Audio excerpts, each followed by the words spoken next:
having worked with this text, it's probably the clearest, most succinct statement of his teachings that you'll ever find.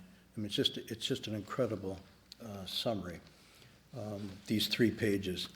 And if there's nothing else you encounter in this text, if you really pay attention to this, despite how I will help or not help, shed some light on it, if you just look at this really closely, and even if you're not able to come to the lectures on these 3 pages on your own, study it, look into it.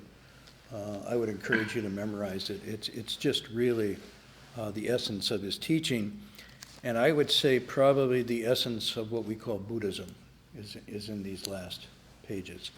So that being said, I want to read this first section on page 114 and then try to unpack it a little bit.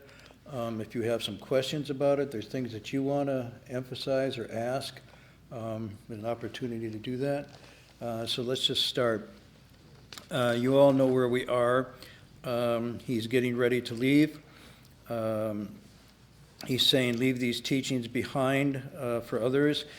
But these are the particular teachings. So this section is introduced by Faha asking him, what teaching, what instruction will you leave behind so that people of later generations going into the present time, us, and further, who are lost and confused will be able to discover their Buddha nature, their essential nature. How will they be able to perfect their human potential to the highest? And the master then says, I'll read this. All of you, please listen carefully. If in the future people are lost and confused, can recognize living beings, then they will find Buddha nature. If they don't get to know living beings, they could seek for the Buddha throughout endless aeons and never meet him. I'm now teaching you, recognize the living beings of your own mind. The Buddha nature is found right within your own mind. If you wish to see the Buddha, simply come to know these living beings. For it is these living beings who have lost sight of the Buddha, not the Buddha who has lost sight of living beings. So we'll pause there, just this first passage, very important. It's interesting. The expression lost and confused basically refers to a kind of state of lack of clarity, lack of grounding, lack of being centered, living a life that is adrift, in many cases not having much meaning or purpose, doing things you don't want to do, wanting things that you don't do, and so forth. It's a state of profound drifting, loss, emptiness, but not the true emptiness that the text is talking about, but a sort of vacuity, a hollowness of wanting more and more, yet everything one gets leaves more dissatisfaction, and all the time aware that life is passing. And it's interesting that if you read the biographies, the autobiographies of cultivators, monks and nuns, you'll find that all of them step into this arena, this search, from some state of lost or confusion, some state of questioning and doubt. And if you look at the story of the Buddha, Shakyamuni Buddha's life, you'll see that the quest begins with really pronounced existential doubt, and so forth. So lost and confused doesn't mean that you don't know what your major is going to be at college or you haven't figured out your career. It's talking about a much more deep sense. I'm born, I age, I get sick, and I die. What is one to make of this? And it's not clear that you found the answer, nor is there any sense that wherever you go, you get the answer, or the answer is given. There's this kind of knocking on doors and nobody's home as you pursue this question. And so, in a sense, lost and confused is not necessarily a bad state or a state to be necessarily depressed or hopeless about. In fact, it's a beginning of cultivation. It's a beginning of really taking things seriously. So there's some lost and confused that leads to further lost and confusion. That's a kind of destructive lost and confusion. And then there's another lost and confusion that can lead to insight and liberation. And knowing the difference between those two is very critical. But since you all know that, we'll just go on with the text here.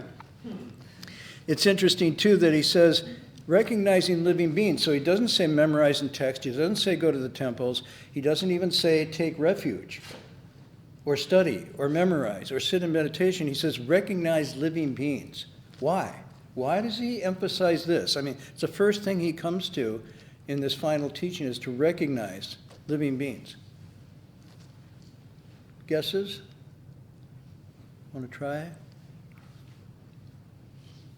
And to recognize doesn't mean like Facebook recognized, you know. I'm recognized by you. You like me or whatever that is. You know, it's not like that kind of recognition. There's something else going on. There's a deep recognition of living beings. What does he mean by this? Go ahead. The only guess I can think of is that it's a certain dynamism. Like living beings are obviously in the midst of change and flux and working out karma and all of that. Mm-hmm. So perhaps that is somehow representing that term. The flux and flow of existence, of sentient beings within the stream of existence, coming into being, passing out, coming into being, passing out, this flow of life. And it could mean in this sense then paying attention to what's here and now before our eyes.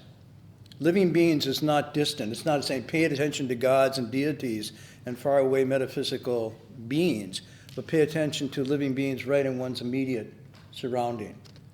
So this probably on one level means right within the conditions of your ordinary life, the living beings that you're interacting with, family, friends, brothers, sisters, husbands, wives, children, grandchildren, and even the sentient creatures of the natural world are all part of the matrix of our thus come one, the matrix of our awakening. And so it could mean that in those living beings, you will find the Buddha nature because the text says, in many cases, that living beings and Buddhas are one and the same. They're not two. So in living beings are potential Buddhas. Any living being is a potential Buddha.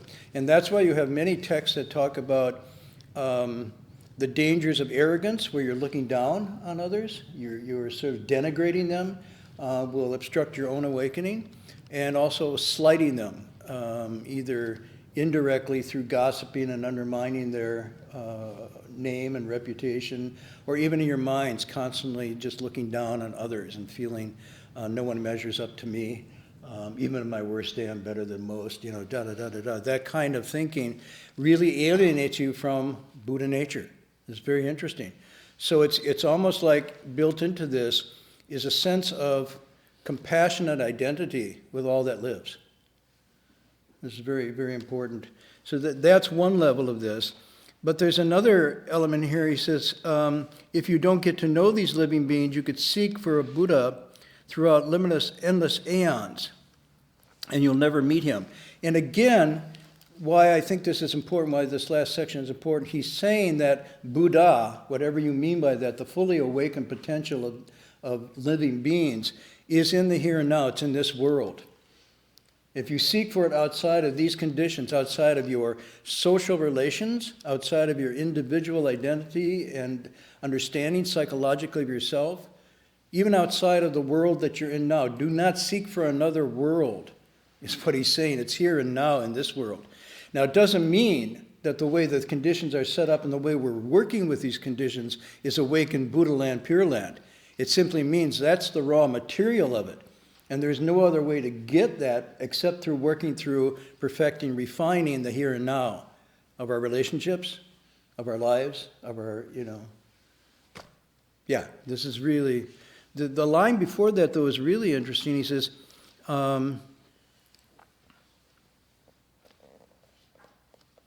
Oh, I'm sorry, it's the line that's going to be following. I'm now teaching you to recognize the living beings of your own mind. So now we go to the next layer. He's got two levels of living beings here. One of the living beings of the general world. And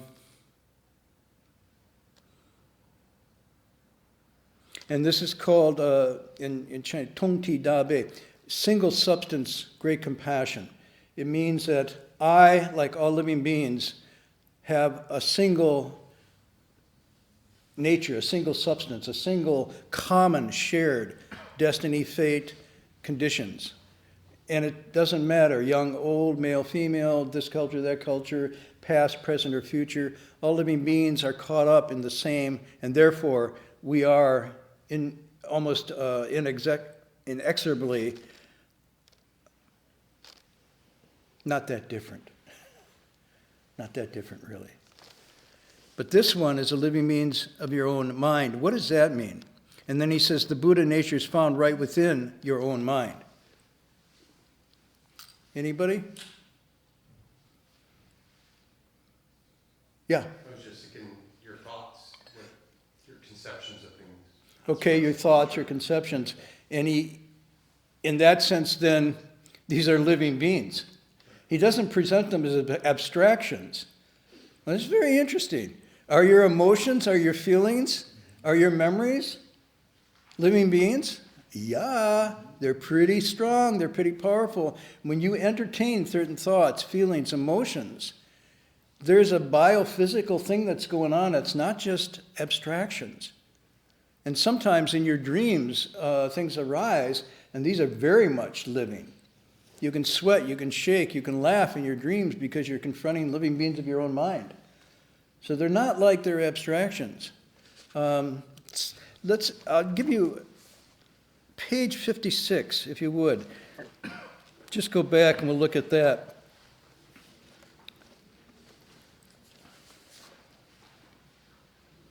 So he's, at this section, the reason I'm going back is that he's giving the internal triple jewel self-refuge, taking refuge in your own nature. And he says, the first line is, though the living beings of my mind are limitless, I vow to liberate them all. That's in the italics up above. And then he goes down below and says, what does that mean? I vow to liberate the living beings of my own mind. And that matches the passage we just read here. Know the living beings, recognize the living beings of your own mind. So this is a reference that goes back. And then what he says about them, he says, good and wise friends, the living beings within your own mind are the deluded thoughts, deceitful and untrue thoughts, unwholesome thoughts, jealous thoughts, malicious thoughts. All mental states like these are living beings. So he's identifying the living beings of your own mind as the whole construct of your thoughts, your feelings, your conceptualizations, your memories, your basically the four of the five skandhas. The first skandha is form, the other four are related to mind. So there's feelings, vedana, and then there's conceptualization, sometimes called cognitions, which is samjha, right? And then there's the habitual tendencies, almost what modern Western might call the unconscious workings of mind, which is called samskara. And then finally there is something called consciousness itself, which is related to the awareness, the mental awareness, and so forth. This is the mind that's being talked about. So those processes, your thoughts, your feelings, your conceptualizations, your memories, your awarenesses, your various awarenesses, and discriminating consciousness and identity set up around those things, it's all the mind. And those are presented here as living beings. And then he says, what is meant by liberating them, which is basically recognized, to liberate them, you have to recognize them. So we go back, liberating them through your own nature. It means getting rid of the wrong views, the misperceptions, the afflictions, delusions within your own mind by means of right views. And once you have right views, you use the wisdom of prajna to lay bare and untangle your mistaken, confused, and deluded living beings. I love that. Lay bare means strip them of all their pretensions and call them what they are. A spade, malicious is malicious. It's not like righteous when I do it, but it's malicious when you do it. It's actually just call it out. And then untangle which means he doesn't say destroy them. He doesn't say wipe them out. The language is very critical because the living beings of the mind are basically the potential Buddhas. And only through untangling them do they become full and complete. Removing them or eliminating them doesn't do it. So it's actually a very compassionate but bittersweet struggle to do this, the untangling. And again, this matches with all sorts of texts where I mentioned last week the Shurangama Sutra that talks about the matrix of the Duskam one, our potential nature, our real nature compared to this beautiful scarf that then gets tied into subsequent knots. And then the Buddha says by untying those knots, we return to or open up the full nature again. And so he uses knots and untangling in the Shurangama to describe the same process. Same scarf, knotted or unknotted. Living beings afflicted, it's one way. Untied, it's Buddha. So this becomes very critical. So he's not only saying it's in the here and now, it's in this world, and it's in the human, not in some faraway place. It's also in the immediate relationships of living beings around you and how you treat them. In other words, you don't manipulate, you don't set up, you don't use, you don't abuse, you don't harm living beings. Nor do you fawn on them and make special relationships with them and get all sticky and attached either. There's this kind of unattached, unbound, responsive caring. I don't know how to, it's not passion, it's compassion. It's a very different idea. That's how living beings. And then you go into the living beings of your own mind. And then he says, if you wish to see the Buddha, simply come to know these living beings. If you wish to see the Buddha, simply come to know these living beings. In other words, look in the mirror. For it is these living beings who have lost sight of the Buddha, not the Buddha who has lost sight of these living beings. In other words, the living beings of these confused, conflicted, unclear, upside down, have lost sight of the true nature, have lost sight of yourself. So you're right within yourself, not seeing yourself. But it's still there to be seen, still there to be manifest. Questions on this? Anything? Are wholesome thoughts living beings too? Because he only mentions the unwholesome. Wholesome thoughts are living beings as well. All these thoughts, all these feelings are living beings. And then the question is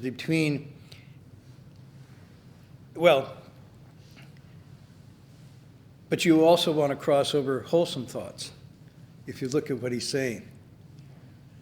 And that's where he gets into no thought. So wholesome thought is better than unwholesome thought. But wholesome thought is still thought. It's still a projected attaching mechanism of mind.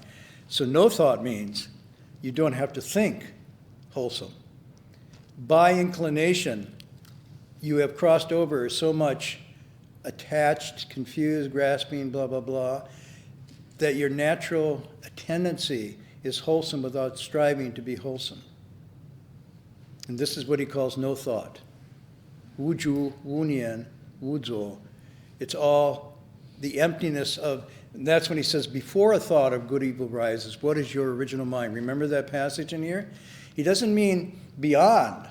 He means before even that arises, there is a wholesomeness that doesn't even have the mark of wholesomeness. Now, it's better to have the mark of wholesomeness than the mark of unwholesomeness. Okay, let's not go down this wrong road here. But ultimately, when you're truly wholesome, there isn't a thought or a mark of wholesomeness. This is what he calls wuxian, markless, effortless, artless. It's like sometimes if you watch, the closest I can do is sort of watching a little child at play, completely just lost in the play of the moment. And that artlessness, that lack of just covering, just totally, that is close to, and sometimes they use the language here, playful samadhi. It's a samadhi that is completely just as it is, just true without any marks to it all. Back on page 56, Mm-hmm. he talks about using those wholesome thoughts to liberate the unwholesome thoughts. Mm-hmm. Which I You find- use morality to liberate immorality. You use honesty to cross over your deceitfulness. It's like he's saying something like, duh, you can't do both at the same time, right? You can't laugh at, well. So the idea is one crosses over the other, but ultimately, wholesome thought is an expedient device to cross over unwholesome thought. But before wholesome and unwholesome arises, there's your natural state. And so he says, when you get lost and confused, you lose that. You fall into the unwholesome, the malicious, and so forth. You have lost it. And so you have to counteract it with the medicine of wholesomeness or rightness or generosity or whatnot. And then you restore the balance. When the balance is restored, you can then let go of the active medicine of counteracting the opposite. Because now it becomes second nature, if I can use that expression. And over time, it becomes so habituated and so self-reinforcing that you don't have to activate it and do it, because it's naturally happening on and from itself. This is called the full free functioning of the nature. And nature, like natural, works really well here. So again, it's only with the lost and confusion that you start to engage in this. Without the lost and confusion, you don't. Is that? But he's making a very strong argument here that fundamentally we are this way. We are whole, we are complete, we're compassionate, we're caring, our sensitivities and sensibilities just naturally, without any ego, just go out and embrace everything, including the natural world. And our relationship with the natural world is one of wholesome, caring, reciprocity. It's not manipulation or extraction or conquering. All of these come out because of lost and confused. And the deepest lost and confused is to think I'm not whole or complete, which leads to an anxiety of wanting to seek and grab, which then leads to the exploitation, manipulation, and so forth. So it's very interesting at a very deep psychological level.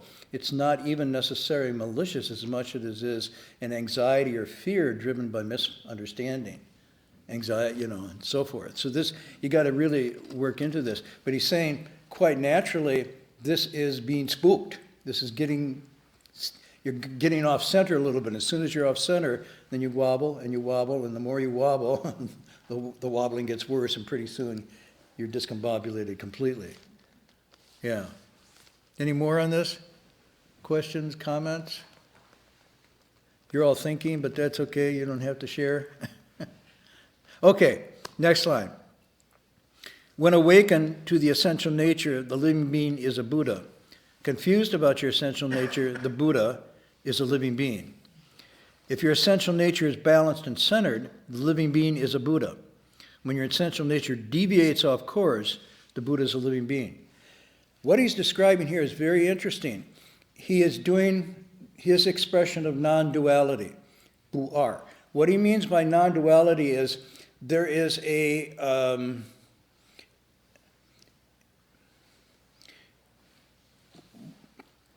single substance, a single nature that can manifest across the spectrum of forms, like water can manifest from cold running water to ice, to vapor, to mist.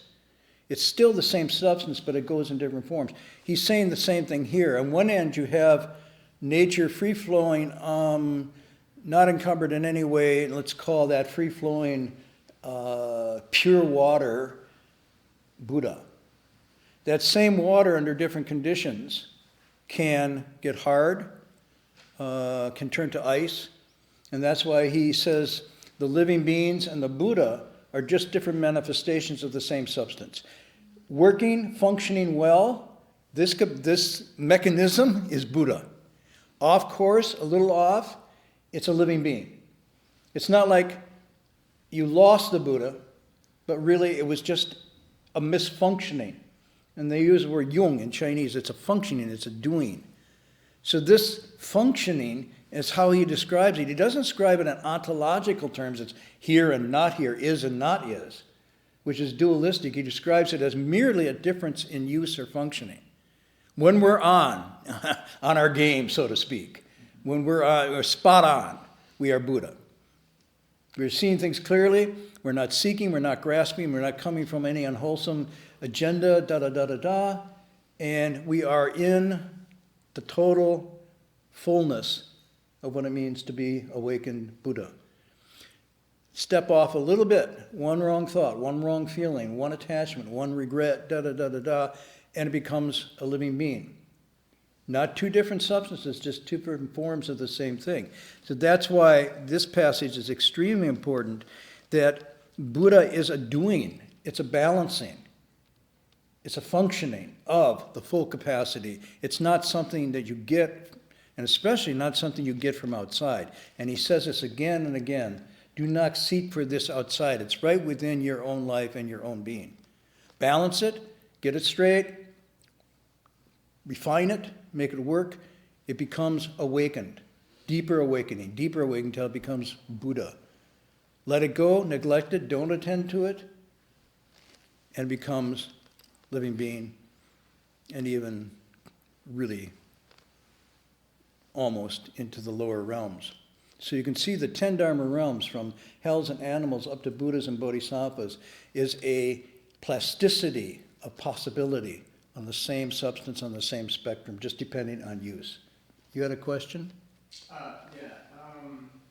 just thank you. Going off of the example that you were using, the water example, turning to ice as a living being, it seems to me that when we have a living being or ice, or at least in my own life. You're just a little louder, because this living being's ear is gone.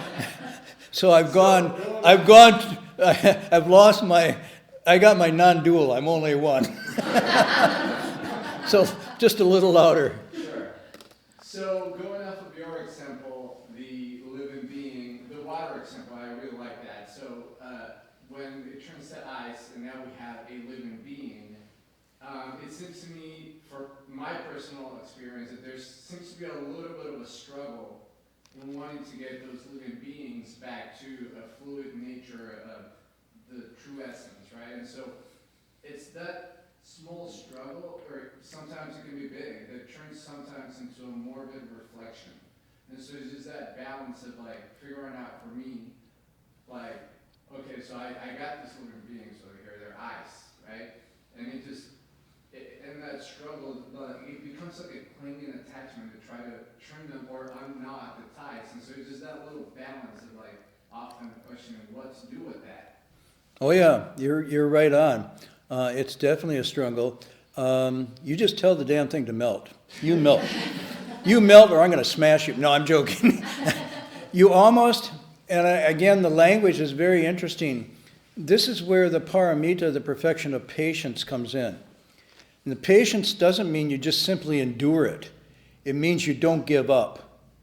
You persistently, steadily apply pressure of right practice and right understanding, and a kind of patience with, it didn't quite go this time.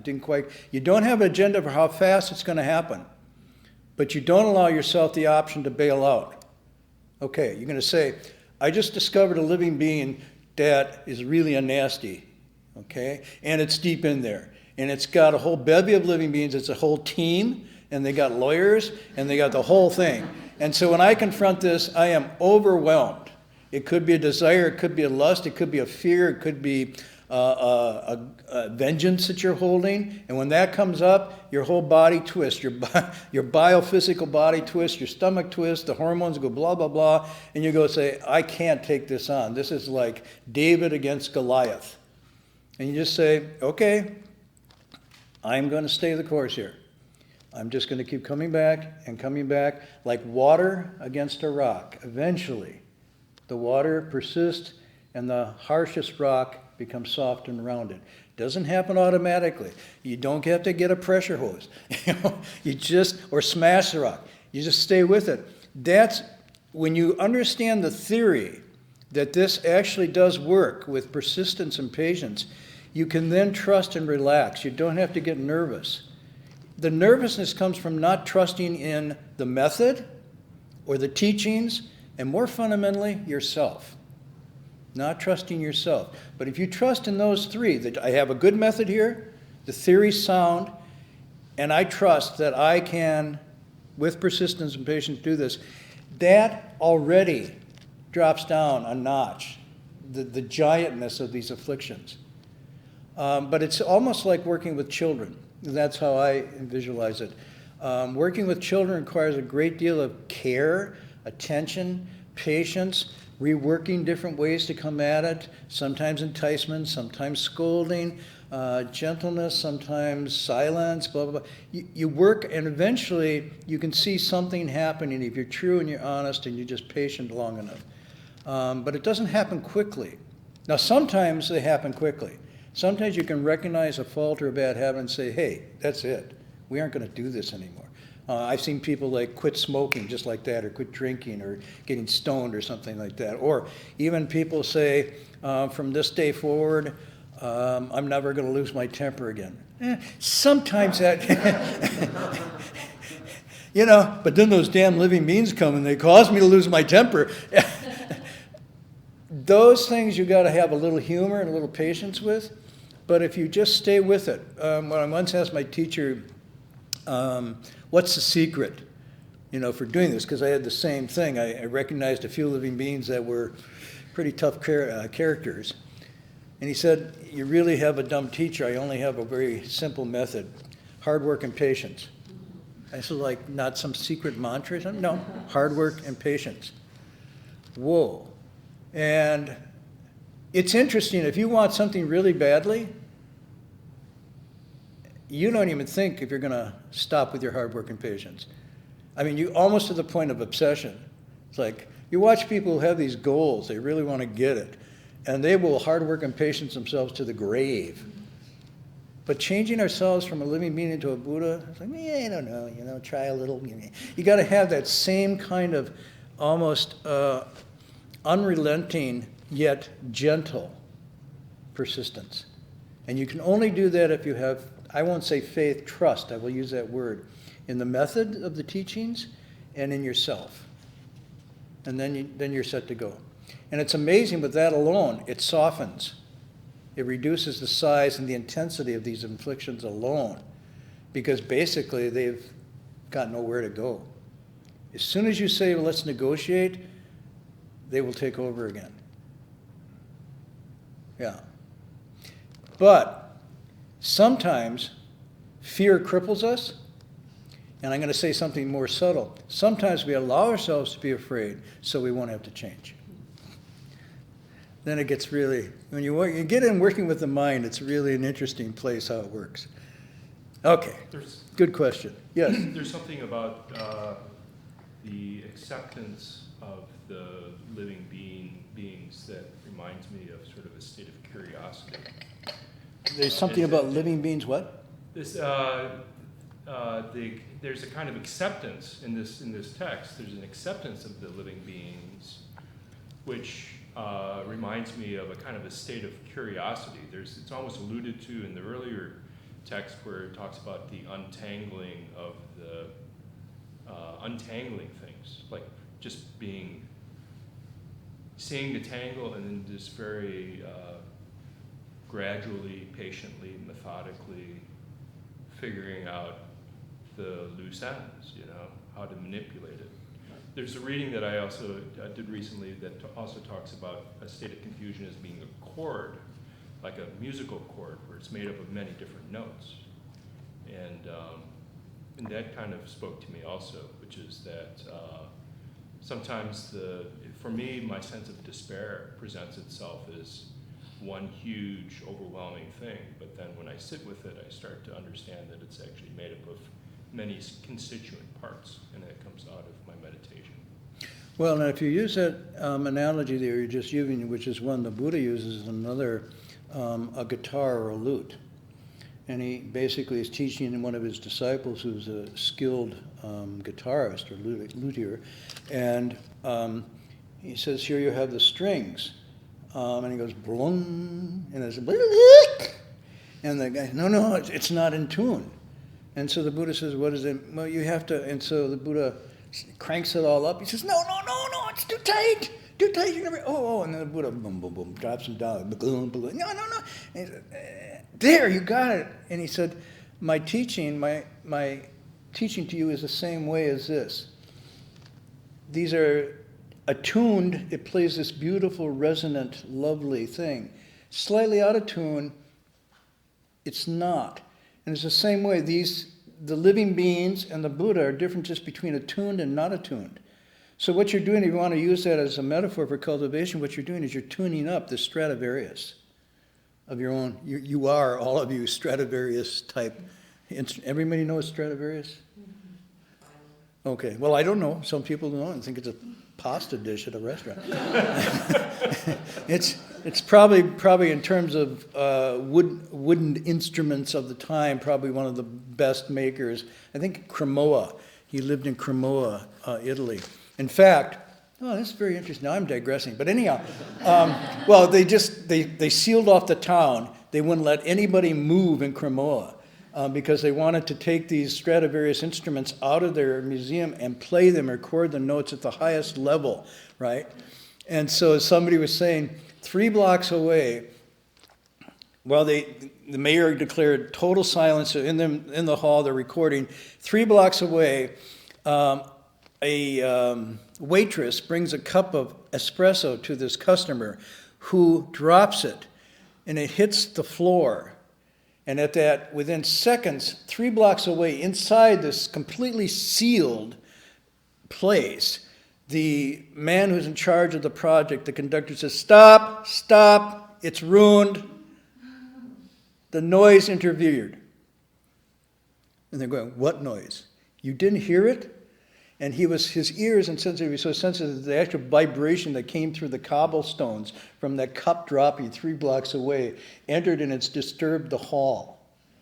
Now, that kind of attunement, when you have that, you can pretty much be flawless.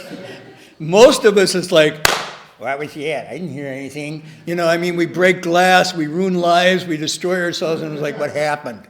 What happened to me? I didn't, that kind of insensibility. So exactly what cultivation is tuning in to the disharmony. And then saying, plain, the curiosity is, whoa, tuned. And now, what can I do if I put this finger here, that finger there, nimbly, all of a sudden you're playing a Bach sonata or something with it. So again, but you don't destroy the instrument. You don't rip the strings out. You just simply tune it. So this is a good metaphor. And then he says the essential nature is balanced and centered. Here we go. This is perfect. The living being is a Buddha. Balanced, centered, attuned. When your essential deviates off this course, then the Buddha is a living being. Now this is actually technical because it's basically saying there's different ways you deviate. One way you deviate is just by breaking your precepts. You've taken the precepts as a guideline to attunement. It's to help you attune. It's not to replace attunement, but it gives you the hearing and the seeing sensibility to listen when you step off. It's a very fundamental form of starting to listen to yourself by using the precepts as a tuning device. Okay? Then you get to deeper levels. It's before precepts when your mind and emotion moves. You're not exactly breaking the precepts, but you're getting out of tune somehow. And you feel it as affliction, as anxiety, as stress, as anger, as negative emotions, and so forth. Again, not necessarily breaking precepts, but another level of attunement. And then at the finest levels, what's being talked about here is that the slightest, even the thought of something, causes you to feel it very dramatically. So one of the things that happen with people when they hold precepts and they meditate for longer periods of time or bow for longer periods of time and get to a point of attunement to listening to themselves really carefully, they can stop unwholesome actions at the level of unwholesome thoughts. And they can stop unwholesome thoughts at the level of unwholesome leanings, intimations, even a hint. And more this becomes so it seems like you're not moving off. And it's not that you're not moving off. You're so attuned to when it goes off that you self-correct immediately. This is cultivation. It's not magic. It's an actual, and it's the same way this guy is there and he hears the cup and He's so attuned that that sound happens. You watch somebody who's conducting a great maestro will just turn to someone in the violin section or the oboe section and just say, tune. Nobody else hears it, but that person, and that's how you want to be with yourself. Listening to yourself in this way. And once you start to listen, and the other thing that happens, the attunement is self-fulfilling. You know, it's not just, it's like, it feels really good. It feels really good. And that's the joy and happiness that's being described here, and it's called liberated joy and happiness. Because you're absolutely now free to move unencumbered without stepping out, without deviating. This is really what it's about. And so that becomes the reinforcement. It's not like I did it right, somebody's going to reward me. It's like the natural feeling of just being right and centered in your own total correct being. It's so self-rewarding that you don't want anything else. And you don't need anything else. Okay.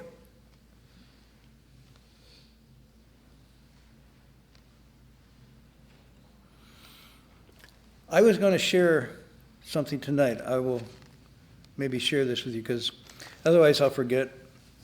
And I probably, you know, if I'm not here next week, then I'll even further forget. I got a couple things I want to share. So there's a section of the Shurangam I want to share. There's a section of the woman who lost the child I want to share. They're still in my bag. I said I would do it this week, but I came up something else this week different.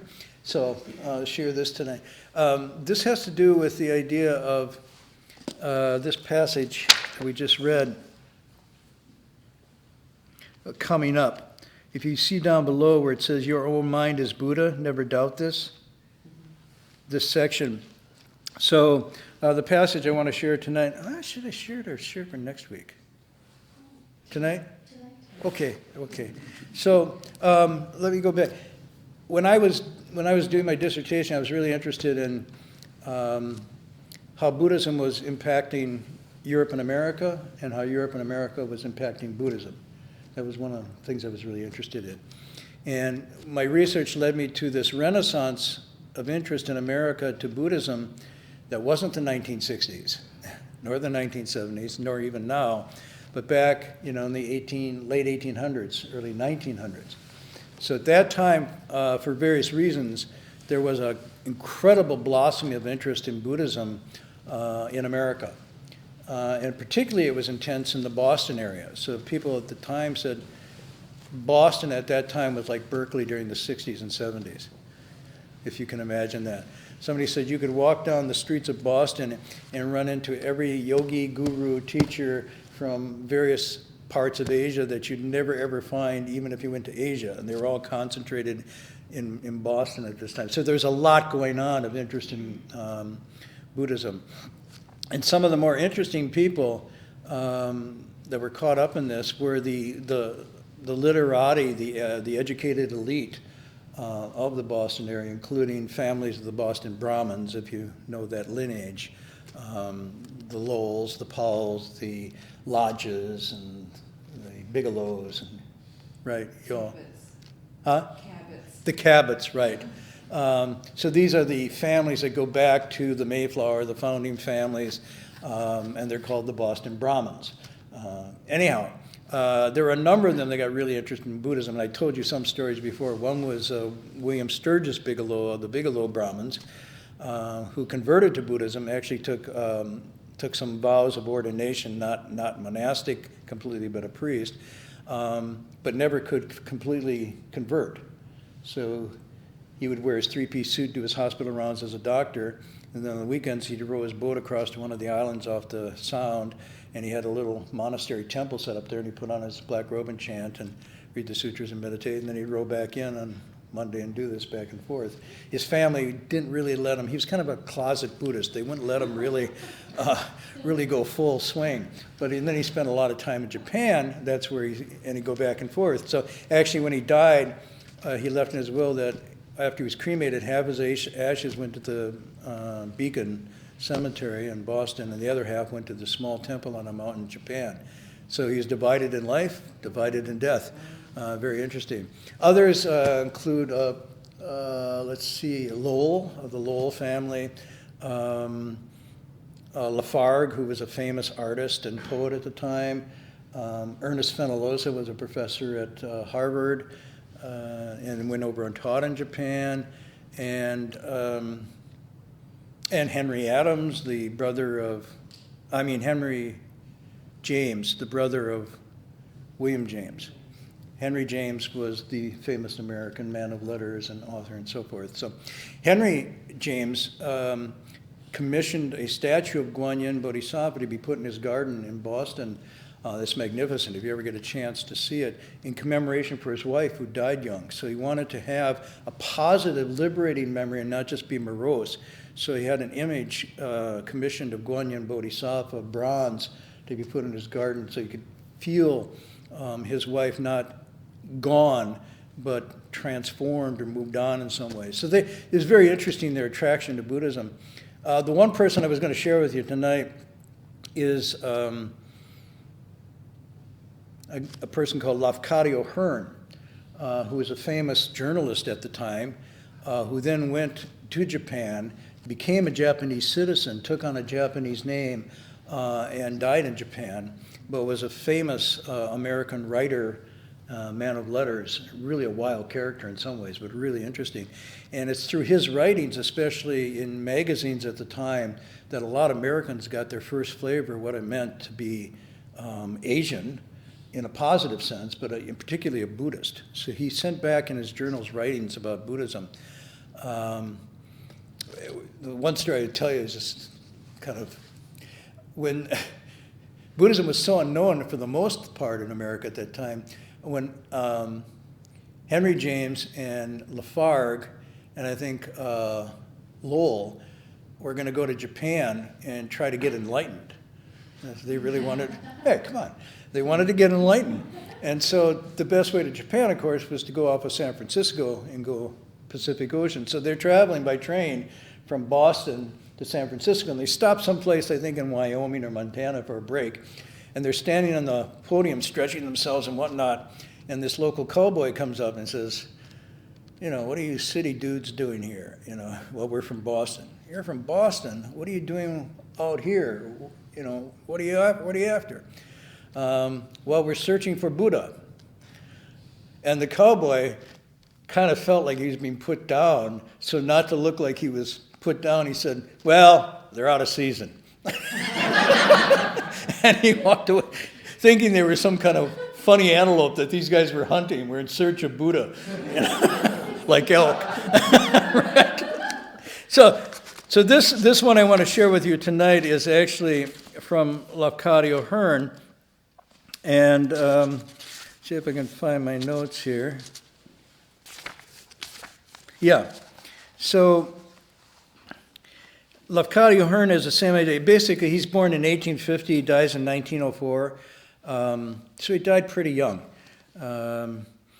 His Japanese name was Yakuma. It's Kaizumi Yakuma. That's what I said. Thank you. And so what happens is he's there and he really wants to have this existential experience. What the word they used there was to see Buddha. And by what they meant by see Buddha wasn't necessarily the image, but to see the living ideal that they were after. And so I'm quoting, this is from his journal. So he's got his guide with him, this young man. And the guide says, do you want to see some more temples? And he says, do I want to see more temples? Most certainly, but I've not yet seen Buddha. And so he says, today I will take you to see Buddha, the real thing. And so Lafcadio Hearn is really getting excited, but it's a long haul. They're going up the mountain. He says, we went over hundreds of stone steps, climbing up this mountain. He says, and I'm quoting, I climbed and climbed, halting perforce between times to ease the violent aching of my muscles as he's climbing up these stone steps. We reached the top. I'm completely out of breath. It's an old, small temple, very old, very gray. The voice of water, there's water and streams and waterfalls, drowns out all other sounds. just that sound. He climbs, he's exhausted, he reaches the top. It's bleak and desolate, as if no prayer had been uttered here in 100 years. So this is how he describes this small temple. He takes off his shoes, and an old man beckons me into, with a wave of his hands, into the inner sanctuary. And it's haunted by a faint odor of incense. And he says, I reach the altar gropingly, unable yet to distinguish forms clearly, because it's dark. But the priest, the old man, sliding back screen after screen, you know, the bamboo type screens with the rice paper, screen after screen, pours in light upon the gilded brasses and the inscriptions. And I look for the image of a Buddha, the deity he calls it, the presiding spirit between the altar groups of convoluted candelabra. Okay, so just imagine it's like this. He's looking for, and I see only a mirror. A round, pale disc of polished metal, and my own face therein. And then he says, and behind this, mocking of me, the phantom of the deep of the sea, because he's on a mountain. So he gets, the light comes, he's looking to see Buddha, and it's just a mirror. And beyond that, the emptiness of the sea, almost he says, mocking me. And then he reflects and he says, I must seek Buddha in my own heart. And then he says, I hope someday I shall be able to find all of these things. And that's how he ends. So why I'm using this as a text tonight was because the text we read here, our own mind itself holds Buddha, and this inherent Buddha is the real Buddha. If your mind did not have its own inherent Buddha, where could the Buddha be sought? Your own mind is a Buddha, never doubt this. And so early on, the way the temple was set up was actually to bring a visitor like him through the ordeal of the hiking, the muscles, the exhaustion, and right there when he's expecting to see Buddha, he sees his own image. And then he gets it. He gets it. So this is a lovely passage. It's from his first time there. You're thinking this is over 100 years ago, but a kind of a Western encounter with what I think is the real thing and really at the heart of what the Sixth Patriarch's doing here. I think the Sixth Patriarch loved that story, of the mirror and the shrine. So anyhow, thought I'd share that with you tonight. Next week, maybe I'll get back to some of these other things I promised, but tonight it was more. Yes? That's a nice story. I appreciate it, but where the temple he visited really is a Shinto shrine. Mm-hmm. Shinto, they have Buddha instead of any kind of Buddha statue or this. So, but it's really a wonderful misunderstanding. And that's the Buddhism, the Buddha, whatever. What's interesting is his guide told him that he was going to see Buddha. Right, because at that time in Japan, Shinto and Buddhism, they are very sort of mixed together in people's worshipping tradition. Mm-hmm. So it's possible that the guy who said he is a Buddha, actually it's a Shinto thing.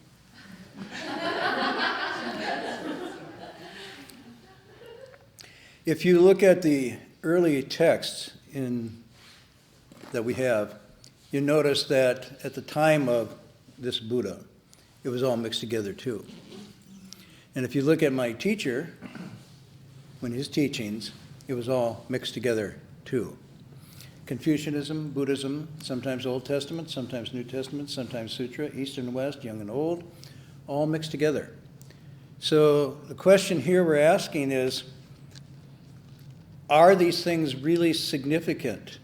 Shinto, Taoist, Confucian, Buddhist, or is it just different mirrors or facets of the same mind? And used in the right way, a Shinto shrine can cause one to awaken. Used in the wrong way, the sharira of a Buddha could cause one nothing. So again, these things, these teachings, these metaphors, these kind of things, if they trigger what the Sixth Patriarch says is awakening to your own essential nature, however that's accomplished, whatever ism you put before or after it, it's Dharma. And if it doesn't do that, even if it's, quote, Dharma, it's not, because it's not affecting that. So, very interesting. Good, thank you. And for just refining my pronunciation a wee bit.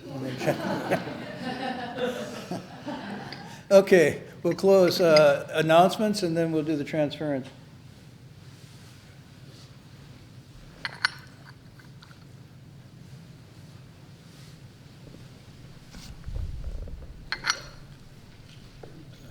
So tomorrow, as each Saturday in the evening, 7:30 p.m., we have Avatamsaka lecture. It will be live streaming here from Australia. Rabbi Hengshire will be lecturing. And we are in the end of 10 grounds chapter, right? I think 9 ground. And what else?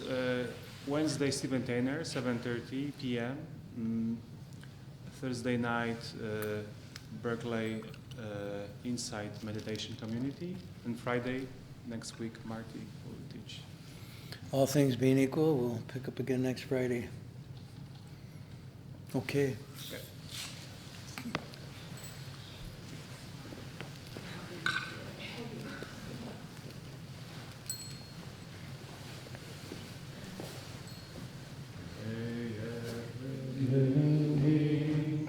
Our minds as one and radiant with light, share the fruits of peace with hearts of goodness, luminous and bright. If people hear and see how hands and hearts can find in giving unity, may our minds awake to great compassion, wisdom, and to joy. May kindness find reward.